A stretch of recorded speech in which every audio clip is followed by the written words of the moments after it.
Hi, I'm John Green. Welcome to my salon. This is Mental Floss Video, and did you know that 13 different actors have played official Star Wars universe versions of Darth Vader and Anakin Skywalker so far? 6 of those are from the films, like James Earl Jones and Hayden Christensen, and 7 different men have tackled the character for various TV shows and video games. Anyway, that's the first of many facts about the Star Wars films I'm going to share with you today as I geek out about one of my favorite movie franchises, so spoiler alert, let's get started.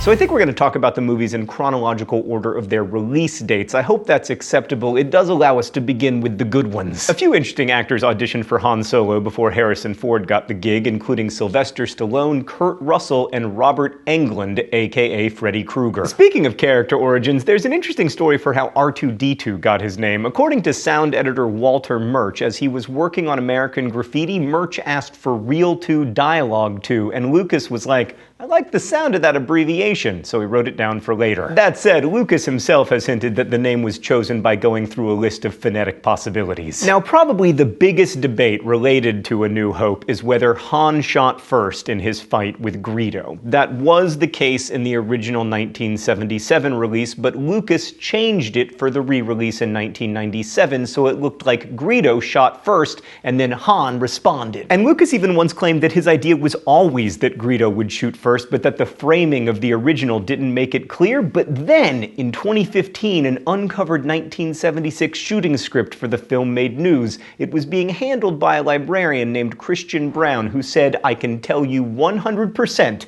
Han shot first. It's also just objectively better for the film to have Han shoot first, but now I'm starting a rant. Let's transition from A New Hope to The Empire Strikes Back. Neither of the first 2 Star Wars movies had opening credits. Lucas has said that this wasn't a huge deal for the first film because the Directors Guild decided it did have an opening director's credit, the Lucasfilm title card. But when George Lucas did the same thing for The Empire Strikes Back, which he didn't direct, the Writers and Directors Guild objected, arguing that Lucasfilm was a personal credit instead of a corporate one, and other key players should have been acknowledged. Both Lucas and director Irvin Kershner were fined for a total of $250,000. Lucas paid both fines himself. It also caused Lucas to drop out of both guilds. So in case you're wondering why all movies have opening credits, it's so you don't get fined. Speaking of Kershner, he typically only gave directions to Peter Mayhew while Mayhew was in the Chewbacca costume. Kershner later explained why that was his preference, stating, then I was just staring at the Wookiee and not just an actor inside a Chewbacca suit. He had the same policy for actors who played droids or characters with masks. Anyway, whatever he did, it worked. Empire Strikes Back is by far the best Star Wars movie of all time. There I am editorializing again. We gotta get back to facts. The Empire Strikes Back also gave us a new Star Wars fan favorite, the Tauntaun. Interestingly, the sounds it makes came from a single Asian sea otter, although the sounds were altered a bit. Also in The Empire Strikes Back, there are asteroids made out of potatoes. According to the visual effects designers, one team member commented that the asteroids they came up with looked like potatoes, so they threw some real potatoes in the far background. Okay, let's move on to the last film in the original trilogy, Return of the Jedi. Because the films were wildly popular by the time they filmed this one, the crew needed a code name so that people couldn't find the set. The name was Blue Harvest, and they called it a horror movie. When production on Jedi halted for a couple days due to a sandstorm, the crew thought about making Blue Harvest for fun. Not that The Fault in Our Stars ever reached quite the heights of Star Wars, but we also had a code name when filming that movie, and I have been sworn to secrecy never to say what it was. Kenny Baker is best known to Star Wars fans for playing R2-D2 in the movies, but he was originally also going to take the role of the lead Ewok, Wicket. But Baker got food poisoning right before the scenes were about to start filming, so an 11-year-old Ewok extra got a promotion. His name was Warwick Davis, and you might know him today as Professor Flitwick from the Harry Potter movies. During the making of Return of the Jedi, George Lucas met with a child psychologist who helped Lucas decide to add Yoda to the movie. That way he could corroborate Darth Vader's story about being Luke's father. According to the psychologist, children might have thought that Vader was lying. Speaking of that twist, it almost ended very differently. Lucas knew he wanted a happy ending, but at one point he pitched that Darth Vader sacrifices himself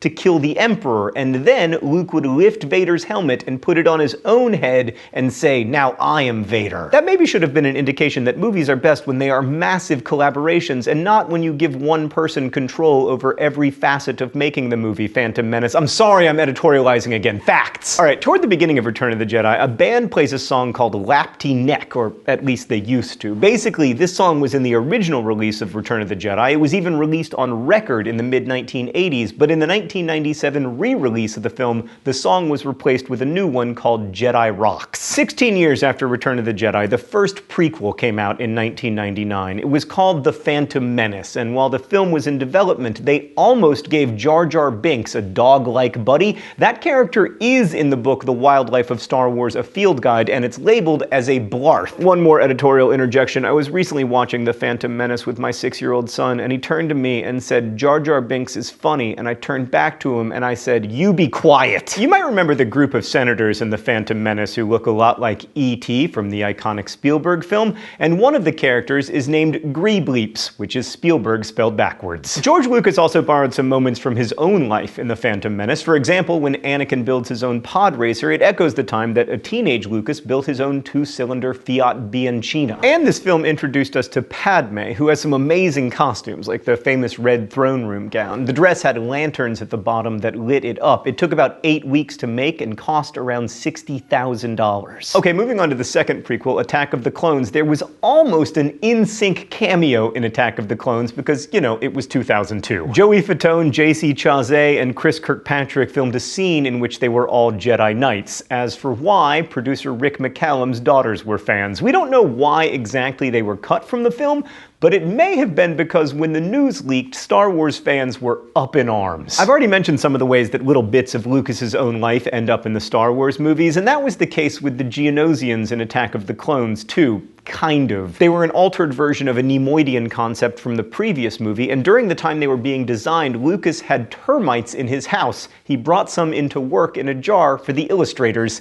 and that's how we got Geonosians. In Revenge of the Sith, there is a real volcanic eruption. The CGI team used footage from the eruption of Mount Etna for Mustafar, the lava planet. Going back to costumes for a minute, the costume designers used Sheeves Palpatine's clothes to show that he was bad. You might notice that his clothes get darker throughout the series, and he's first seen in Revenge of the Sith in a robe that almost looks like it's decaying. Costume designer Tricia Bigger once explained, "The rubberized material's corroded and decomposing appearance has the look of a loathsome creature, reflecting and emphasizing the advanced decay of his inner character." The film, of course, ends with Anakin turning into Darth Vader, and about 1,000 people wanted to be there to watch that scene be filmed, including crew members who had no reason to be there. They ended up allowing about 400 or 500 people in, and some were even sitting on the floor. Afterwards, according to producer Rick McCallum, Hayden got off the set and everyone just came up and touched him. Alright, let's jump forward a decade and talk about The Force Awakens. A few people had tried to write it, but then in 2013, J.J. Abrams and Lawrence Kasdan took over, and they ended up finishing the script. They worked on it for a long time, but ended up starting an entirely new script just 6 months before the film was supposed to begin. Eventually, Harrison Ford got injured on set, which forced production to halt for about 3 weeks. Abrams has said that this helped the film tremendously because it gave them a chance to rewrite some of the stuff that wasn't working. During the table read for the film before it began shooting, Mark Hamill read the stage directions because he has no lines in the film. At a 2013 Star Wars event in Germany, a couple fans met producer and president of Lucasfilm Kathleen Kennedy. They were members of a club that recreated the droids from the Star Wars movies, so they joked to Kennedy that they could build droids for Episode 7. And then Kennedy took them up on it. Just a few weeks later, they were rebuilding R2-D2 for The Force Awakens. Even though The Force Awakens is, in my opinion, pretty close to perfect, J.J. Abrams has already admitted that he made one mistake in the process. Rey and Leia hug at the end while Chewbacca walks past them, even though all three of them had just lost a loved one. In an interview, Abrams called it probably one of the mistakes I made. He explained that Chewbacca is taking care of Finn, but admitted it looks weird. And finally, I returned to my salon to tell you that a reporter once asked George Lucas what all the chopped limbs in the series, hands and arms especially, represented, and he responded,